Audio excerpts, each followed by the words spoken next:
Hey, everybody, and welcome back to the Real Birding Podcast. After, 6 weeks off, Caleb, we have been dropping the ball. You know what? Let's pretend that was a planned summer vacation on our part. How about that? Deal. All right. Yeah, we've been having some technical difficulties mixed with a little bit of complication with our own travels. It turns out it's hard to coordinate podcasts recording times when you're 7 hours apart. But we are getting back into it, and we're starting out hot with another bird quiz. The last time we spoke to y'all, we played for y'all the song of an Eastern towhee, and Daniel Federowitz got that correct. Good job, Daniel. This week, we are going to play for you the song or call of a North American bird, and you are going to guess what it is in the comments for a chance at a shout out at the beginning of next week's episode. Let's get into it.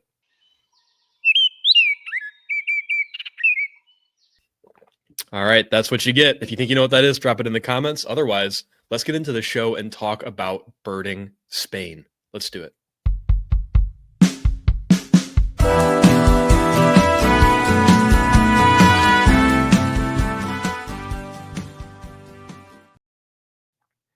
Caleb, such a pleasure to be talking to you this week, brother. It's been a long time.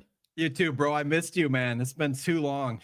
Well, it's been too long anyways, dude. Unfortunately, I was back in Michigan while you were in Spain. We're doing the the Scooby-Doo going in at one door and coming out the other door bit. Strangers in the night, right? Yeah. Well, something like that. Anyways, dude, how was Spain? Give me the big and then give me the small. Let's get into it. Dude, I don't even know where to start. One of the best birding trips in memory. What a fantastic country. It's beautiful. The people are so friendly.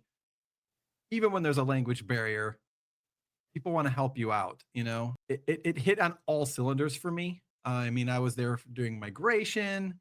You know, the weather was quite nice, quite charming. A lot of stuff is still singing, and it's like August, September. That was kind of weird. Like I learned, I never learned so much about European birds as I did on this trip, because just being in the mainland, you know how it is, right? If you're in the UK and these outlying islands, the diversity's low, and the weather's pretty bad out there. Dude, Spain is like Arizona weather or Texas type weather, and it's loaded with birds. And so it's like also fall migration. So it was extra loaded with birds. Although I do think I was a bit early for that. I think looking at it now, I probably, if I was there in late September, it might be a little bit better for some of the stuff. But well, it was phenomenal, man. I wish you could have been there, and I wish our entire birding group could have all been there too. It's just across the board fun. I don't even know how to put it into words. And I gotta tell you, I flew in last night very late, and I am so discombobulated I can barely think straight. So I'm gonna be a bit of a struggle bus here on this podcast, I think. And push through. Yeah. We're gonna push through, and you know, at the very least, I'm gonna get you the passion and the excitement that took place over there, because it was phenomenal, dude. It was so cool. Yeah. So where did you start your trip, and what were your first target species? Yeah. So I flew into Barcelona, and honestly, you know, the way that I prep for trips now is quite a bit different than before. I probably 10 to 20 years ago, I probably would have like aggressively planned out every species, and I would have known exactly what site, or you just hire a guide, right? I didn't do that. I don't really hire guides too much these days. And so I kind of worked backwards. And when I got to Barcelona, I just got a little place out in kind of the outskirts of town, up in there's a national park, I don't know how to pronounce anything, but the Collserola Park, or this national park that's like 20 miles to the west of Barcelona, up in the hills. So I found this awesome Airbnb up there, and then I could just branch out in my rental car and bird, you know, anywhere in the vicinity. And you know, so I just started working like the woods up in the mountains a little bit, trying to get a lay of like, what are the common species and what are the habitats and what kind of stuff is migrating overhead, and just trying to put the pieces together from a beginner perspective. I mean, it was like being a little kid again, right? Because I don't know the noises. And European bee eater. I'm just gonna dive in, Will. Okay. Yeah. European bee eater. This is an incredible bird. I mean, it's like turquoise and yellow. Yeah, pull up a photo of this thing. But dude, I just like assumed I would get maybe a few of them for the trip, right? I got them on every single checklist that I entered in Catalonia. I think that's right. At least anywhere near Barcelona. Wow. And it was Eh, flocks of them migrating overhead. And what it is, you'll hear this noise overhead. This I can't imitate it. It's a weird noise, nothing like anything in North America. But you'll hear this noise, and then about half the time you can't see them, and about half the time you can see them. But they tend to be like that's probably the song because that's not the noise I was hearing. Okay. It was more of like a call note, kind of a I don't even know how to put it into words. But you had to look, dude. Look at that thing, like the It's got a pointed wings and like it's got a it was Jaeger like tail. yeah, yeah, exactly. It has a parasitic Jaeger thing. The That's the so the cool. body was like flattened like a pancake. The shape of the body is super unique. I even got to watch one that landed on a wire and it was ripping apart a bee and Oh my breaking it gosh. down. That was incredible. Dude, I have to know. I'm looking at this bird. I'm like, what is that? Do you know what family of birds these are in or what they might be closely related to in the US? Oh boy, yeah, now you're testing my knowledge and my sleep deprivation as well. The bee eaters are their own family, aren't they? I think they're I closely believe related so, but to, like, rollers and kingfishers. Isn't that right? I was gonna say, yeah, I think they're like kingfishers and maybe even motmots are kind of in that group Yeah, yeah, yeah. or No, order. certainly Yeah. it'd be a family. I just can't top of my head. It's not fresh, but they're an African and Southeast Asian group. By and large, you go to Africa, there's way more species of them. But I mean, that was just mind blowing. What a treat, dude! They were everywhere migrating Yeah. through, and I think that's a common thread, right? Because anything that has to go around the Mediterranean to get to Africa, that's where it's going to be packed in is the Mediterranean coast. Barcelona's Yeah. right there. So, passerines. Okay, let me just shoot from the hip. Yeah. First of all, it's birdie there. Okay, I've been in the UK. I've been in Italy in July. It's not. It's kind of pulling teeth to get birds sometimes. This place was birdie. Like you just walk the road and get through the woods. There's birds everywhere. Let's start with the tits. Great tit, blue tit, uh, are on every checklist. Super common. They're like black-capped chickadees, but they don't act like black-capped chickadees. They act so weird. The tits in Europe act so different than our chickadees. I don't even. I was I was hoping you weren't gonna invoke like visiting a nudist beach to see your European tits, but Well, and it's hopefully funny you say that. and don't take this That's the actually wrong way. They're not that weird. well. Let me just say, I saw those kind as well. As it turns out, the beaches over there are a little more liberal than the U.S. ones. Hey, ain't Um, nothing wrong with that. there's nothing wrong with it. I might have considered doing it myself, given how hot I was. Oh, I was so hot the whole time, dude. I was like overheating. Mhm. Um, So and then you get what I like to call the scissor-tailed chickadee. The long-tailed tit was on maybe half of the checklist that had tits would have a flock of long-tails. And when you get into the long-tailed tit, there might be 15 of them, and it could be like a single species flock. And then the coal tit was the other one that was maybe even a little bit less common, and crested tit too. Crested tit was middle of the road, and then coal tit was probably the least common one. But Interesting. dude, it was not uncommon to have 5 species of tits on one checklist. Like, Wow. that seems to kind of be the norm, and I just cannot make heads or tails out of the vocalizations over there, Will. Yeah. Did you have the same It experience? Like, but they all sound vaguely like titmice and chickadees too. It's really weird because you're like you get up there yes. and you're like, okay, this kind of sounds like we know the group, we know the family, the general sounds make sense, but then you get into that mixed flock and it's like, how do I pick these apart? And I remember when I was in Switzerland last year, I would get into mixed flocks of crested tit, coal tit, great tit, and some blue tits as well. And yeah, dude, it was like you would get into them and you would never know. It's a total hodgepodge. And they're all kind of acting like you think that you've got it down where it's like, okay, these ones are a little bit lower. There's always just a handful of this species, but then it changes when you walk a little bit away. So it's yeah, it's very different from But America. just like over here in the US, if I hear a common call, I already know what it is. Like I can already tell what the 2 or 3 species in the flock are, but not being able to get a handle on it over there is the weirdest feeling, dude. I mean, I got a few of the vocalizations finally stuck where there was like something kind of unique sounding, and I don't know if it's because I'm old or it's because like I need reps or if there's something actually really different going on over there. It's like not obvious to me what exactly it is, but Yeah. absolute struggle bus on vocalizations. Now, I've so as got you're walking oh, around, go ahead. Yeah, you go ahead. You go. one more question about similar birds is firecrest and goldcrest. Did you get into either of those species? I got Firecrest, but not Goldcrest. Whereas when I was in the UK last year, I got Goldcrest, but not Firecrest. So Okay. I don't know what to make of this. What happened when you were in Switzerland? Well, right now I'm trying to remember the difference. I had both when I was in Switzerland, but one of them was much more common. I believe it was goldcrest that was more common, Oh, and they look, sound, and act just like a golden crown kinglet. Golden Crown Kinglet. Yeah, yeah, Yeah. yeah. I I thought I might have heard a Goldcrest when we were up in the Alpine zone, up at the That would higher make sense. elevation. Because that's my sense. Yeah, they're a little bit more hardy and like in Iceland, it's all Goldcrest. No, Firecrest is much less common. Yeah, Um, I'm gonna pull up one of these birds here so people can see what we're talking about. Dude, pull up the photo of Firecrest. This bird, oh my gosh. Here, I'll start with goldcrest. So yeah, it literally. I don't even know. I guess it's kind of lacking the supercilium that It- golden crown kinglet has, but it looks. I mean, if you actually saw this while you were birding, would you look twice at it in Michigan?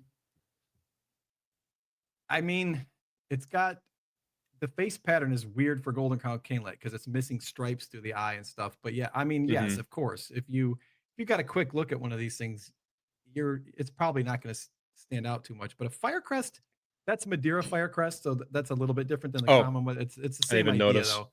though. Did they split Beautiful. them all out or something? Yeah, the island. This is another thing over in the Mediterranean, and then with those the Canaries and the Azores off the west coast of Africa and Europe, they all get their own versions of like lots of species, like a chaffinch or a Gotcha. canary. And even the warblers, the Sylvia warblers, will get split out on each island. But Hmm. so firecrests were really common, and they were also in deciduous stuff. They weren't only in conifers. But when I finally got a really good look at one, it was that bright green back. I was just like, wow. I mean, absolutely stunning bird. I was just gonna say, all around these firecrests are like an all around upgrade from golden crown kinglet, like the next step in the evolution or heading towards the platonic ideal for this Yeah. species. It's so pretty. It's so lovely, dude, having these weird variations on or what you might consider like bigger themes, like cross oceanic themes. But the versions over there are truly weird and interesting.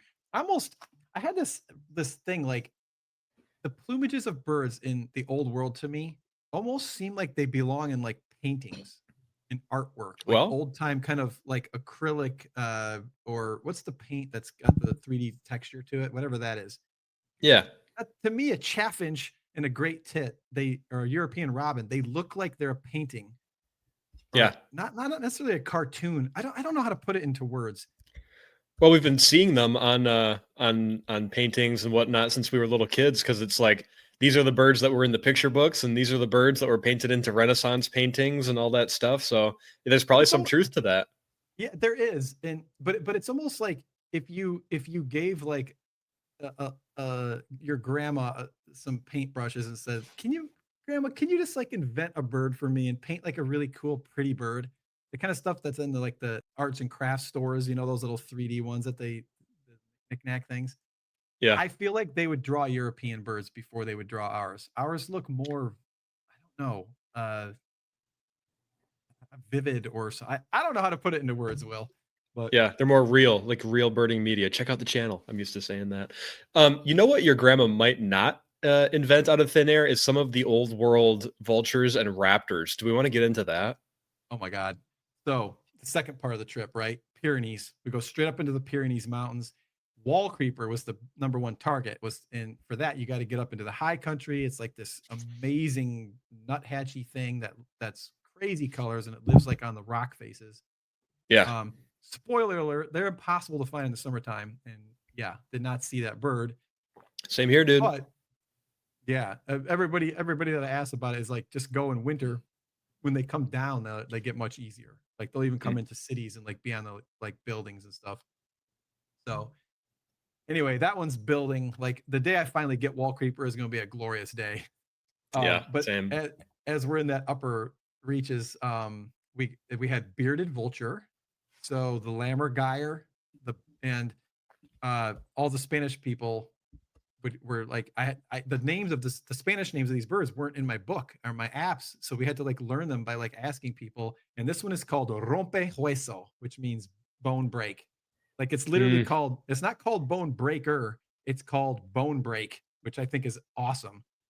And this thing has wow. the wingspan of a California condor, dude. I know you saw this distantly when you were in Switzerland, but like uh we got really good looks at this thing. Well, dude, I saw this getting harassed by golden eagles, so I could see the size difference. So It would it was dwarf it, right? It literally looked like like, a crow no, and a turkey vulture, dude, right?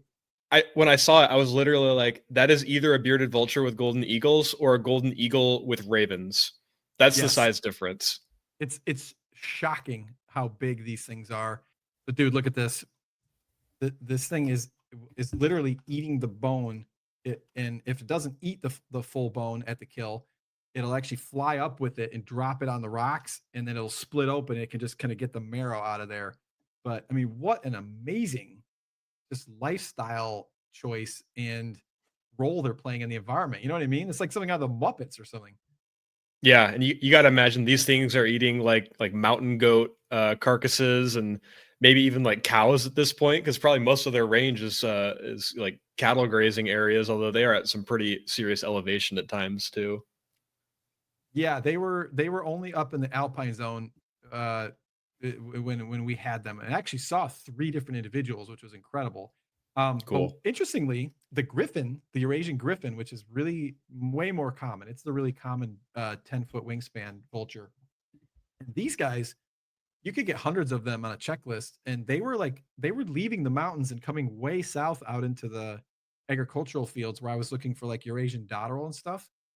Um, and like at the dump, there was a flock of like 150 of these, and these ones have like that big long snake neck. You know, they kind of curl it back. You Hmm. don't see it when they're soaring, but they're like the ones off the African savannah that you see in all the Attenborough documentaries. Yeah, in the Jungle Book, Exactly. the Yes, one singing the barbershop quartet. That's my favorite, by the way. that's a good reference right there. Yeah, solid callback. And also, we have the Grand Rapids Griffins, the hockey team here, and it Ah, occurred to me that maybe that is the source of it. I don't inspiration. know. Yeah, Yeah. funny. I don't know about being a scavenger, being your mascot, how that works out, but they're pretty dang cool. I liked it. Yeah. Also, dude, I got my 2500th lifer on this trip, and it was the Oh, cinereous vulture, which over no there way. they yeah, oh, and those are rare, right? So for like every, I don't know, 500 griffins you see one cinereous vulture. And at this dump that we were checking out, um, eventually two cinereous vultures came in, and I was looking at my totals, and I'm like, oh my gosh, I hit 2500. So Oh my gosh. I'm a quarter of the Here's a way there, picture. Will. Dude, a quarter of the way there. Yeah. Dude, what are the odds that any of us actually get to 10,000 in our lives? Would we have to win the lottery to pull that off? Zero. Yeah, it's zero. Peter Unless Kastner, eat your heart out because we're not catching you. yeah. What a bird though. Are you kidding me?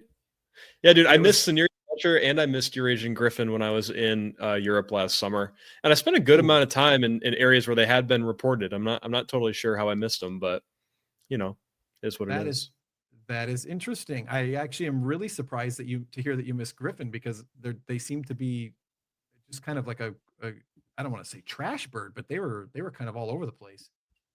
Funny. Um, Yeah, I mean, it's the kind of, I don't think I would have I brought my small cheap binoculars, so I couldn't get great looks at all the raptors that I was looking at. But mhm. there was nothing that I saw that I thought could have been a vulture. Wow, I mean, it was all golden eagles and pretty obvious stuff, you know. So interesting. yeah, Yeah, let me show you the trip report here so people can have an idea of the geography here. So started out yeah. in Barcelona. The ones we just talked about were kind of up here in the Pyrenees Mountains, like kind of on the France Spain border. And for the third part of the trip was working these inland fields around Saragossa and over to this town called Soria. Hmm. Soria allowed us to get Iberian magpie, which was a spectacular bird. It's called azure winged magpie in the books. Um, Ah, just it was it was almost like a magpie, a version of like a scrub jay times magpie with this hmm. super cool black cap on it and purple wings. Um, and Wow. then I can't say they I've seen finished. that. Oh no, you wouldn't have. And I this is where I learned so much about distribution. But like that bird, this is the very edge of its range. But if you come down to Madrid or anywhere south to Gibraltar, these areas all have the Iberian magpie. But up here in Catalonia, they're basically absent. So Hmm. that was that created a few long drives, like kind of where we didn't get in until like midnight. And then so here we got like little bustard. We missed great bustard, unfortunately. Kind of the 5 to 6 foot tall flying behemoth of a bird that would have been Yeah. so cool. Yeah. And Eurasian dotterel, Will, we got to talk about it, man. So first of all, it's kind of like a killdeer or buff-breasted sandpiper in habits. So like when they're coming through, um, which is exactly at the time period where I was there, they're finding agricultural fields where there's no stubble, right? So it's like the exact search image you're using for a killdeer field is what they're using. And Interesting. yeah, so I did the research and I located some fields here east of Saragossa, um, over by this town, Lleida, and I ended up going there like 3 or 4 different times, and I got the birds one time. So I bumped into like this birder dude who's like a carpenter from down there, really nice guy. He didn't speak a lick of English, and my Spanish is weak, so it was so fun though because we talked for like an hour, and I got it too. Like I had to work, but he was telling me everything about the dotterels. He knew all about them. He had photos all over his phone or his SLR, and he's like right now I think they're over here. So like I said, can I follow you? I drive behind him, and then sure enough we get out and he goes, there they are. And so there was 11 dotterels. I got the scope on them, and then he and I start like talking, and then I don't know, 5 minutes into this conversation I look in the scope and I can't see him anymore. And and we scanned. I tried I tried 2 more days, never saw them again. So I didn't get any photos of them. But I mean, dude, that bird, as far as shorebirds go, dude, they are so brilliant. They're like the color pattern of orange. They've got this necklace thing, and then Yeah. the superciliums meet in the back of the head like a V. Um, and they make this like single plaintive whistled note that was just incredible. Um, and that was a bit of like comeuppance for me because way back in Grays Harbor, Washington, in like the year 2000, there was a Eurasian dotterel on the beach. I must have told you this story by now. And I was with one birder and one non-birder, and the non-birder was the one driving. It was her car. And so we said to her, this dotterel just showed up. We got to be there when the sun comes up. And it was a 4-hour drive. So we have to leave at 2 a.m. And she goes, no way are we doing that.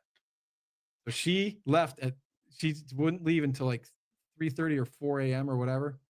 I can't So we believe it. get, yeah, amazing, right? So we pull up to the place like an hour or two after the sun comes up. And you can see like 10 birders walking back from the beach to the parking lot like this. And I'm like, that's either really good or really bad. And so we drive up to them and they're like, it flew like 10 minutes ago. We watched it fly and we didn't see it land anywhere. And the bird was never seen again. So Oh, we missed the dotterel by like 10 minutes because of that non-birder. And I've never seen one since. I tried in the Cairngorms in Scotland and missed it. Um, Spectacular, dude. Do you know where they nest? They go up on the no. mountaintops where it's like there's flat tundra like stuff like rock ptarmigan habitat. That's where Hmm. they are in the summertime. And then in the winter they go down to like I think southern Europe or like maybe northern Africa along the Mediterranean in fields. But at the place I saw them, he told me they're here for 1 month in the fall and that's it. And they're like in random fields and like they move Wow. around all the time. So you Almost kind guys of sounds should like absolutely love that. almost kind of sounds like mountain plover in more ways than one, in that they're super weird in migration. It's like they're common here, but they could be gone any second, and they're going to pop up in this random field, and then they'll be gone after 5 minutes. And yeah, nesting in the mountains, and then wintering down in like Mexico and stuff. Yeah. That's a really good point. That's a really good comparison. You know, the only difference is mountain plover is named the way dotterel could be named, but the mountain plover isn't in the mountains. The dotterel Hmm. is in the mountains. It's silly Oh, common name stuff, but wait, where do mountain plover breed? Are they up in the potholes? I always assumed they were at like some sort of elevation. bare earth, man, thick-billed longspur habitat, like bare earth Oh, prairie. Yeah. interesting. Yep. And they're as you know, they're super thin. There's not many pairs of them. And you know how it is in Europe. Everything's squeezed in, so there's just not as much land mass. The land use over the centuries goes back so far. It's all human dominated. So the amount of habitat that these animals have over there is just super limited. So I think the population of them, I, I mean, it couldn't be a million birds. There's no way. It's probably more like 20. I would guess 20 to 50,000 individuals or something like that. You know, so if you get a Wow. flock of, and maybe even lower, so you get a flock of 10 or 30 of those is quite a special thing, you know. Yeah. But I know like mountain plover in California, people will get hundreds of them in a flock. You know what I mean? Yeah. And the last part, dude, was the Ebro Delta, which is like this world-class wetland complex right in the Mediterranean. And that was another long night of driving from Syria all the way down here. So it probably didn't get in till midnight. And incidentally, when we got into the town of Tortosa, we just happened to arrive on the biggest party night of the year for that town. We had to Google it to figure it out, but there was rock bands outside the window going all night long. Wow. So didn't get too much sleep that night. But Because it you were was great. partying so hard. Exactly, man. We were out there, cutting a rug the whole time. We don't need sleep. Yeah. And So so what kind of shorebirds did you get there? yeah, so this place was full of everything, dude. But if you look here at this sod field looking stuff, and it actually was a sod farm, believe it or not. I didn't know they had sod in Spain. I wouldn't have, that was kind of surprising to me. Hmm. But this was common ring plover and little ring plover were out in these grassy fields here. They had a Pratt and Cole, a collared Pratt and Cole the day before, but it wasn't there. And they had a dotterel too. Um, so my friend Megan that was with me would wanted to see the dotterel because she wasn't with me at the earlier part of the trip and really wanted to see it, but that bird was gone as well. And then so as we worked around into the kind of these marshes, there were like black wing stilts that kind of looks like our black leg or black neck stilt over here. And then you get into some of these like these estuaries and coastal marshes here, and dude, it was everything. I mean, common red shank, common green shank, dunlin, um, common sandpiper, which is like their version of spotted sandpiper. Eurasian Yeah. curlew was in here, Ooh. um, and Stints? yes, Temming stint, and little stint was around as well. But Nice. it was really variable. Like, and then, then we'd be driving like through some of these roads in here, and you'd come across like a flooded cell anywhere in here, and it would be loaded. So like one of them had rough and wood sandpiper, green sandpiper, um, and then flamingos, dude. Greater flamingos are just in glossy ibises. I think we saw a flock of 15,000 glossy ibises on one checklist. Like Wow. 15,000, dude. It was like a huge murmuration in the sky. And Wow. it was unbelievable. And That doesn't happen in the US, does it? I don't think that many, but I mean, this place is some kind of world class. Like this is like a once in a lifetime. Everybody should go to this place and check it out. We only had really one day here, but I mean, the density of habitat and birds, and the fact that you've got it like if you just look at the northeast to southwest orientation of the shoreline here, and the Yeah. fact that it's fall, so everything's coming down like this and avoiding the water, it's going to be coming right down this thing. So it's everybody stops here. I mean, dude, they had a pectoral sandpiper and lesser yellowlegs. The day I was there, I just didn't see them, and actually, Wow. that would have Those are been kind like of vagrants? disappointing.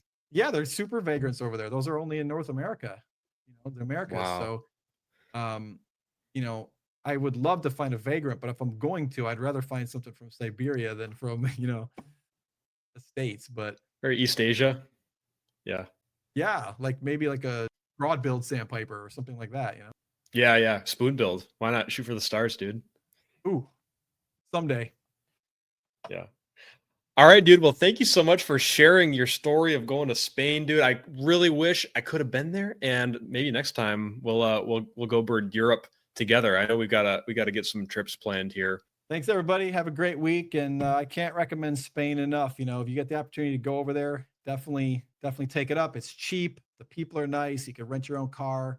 Only thing I will say, food is tough to find. So make sure you bring a lot of bulk food and snacks, unless you know something I don't about locating grocery stores and restaurants that are open at the normal hours, because that doesn't seem to be a thing over there. But have a Couldn't great find a week, everybody. paella stand. Yeah, right. We actually did find one paella stand and had oh, it was phenomenal. Yep. Thanks everybody, and we'll see you next week. Bird on. Bird on.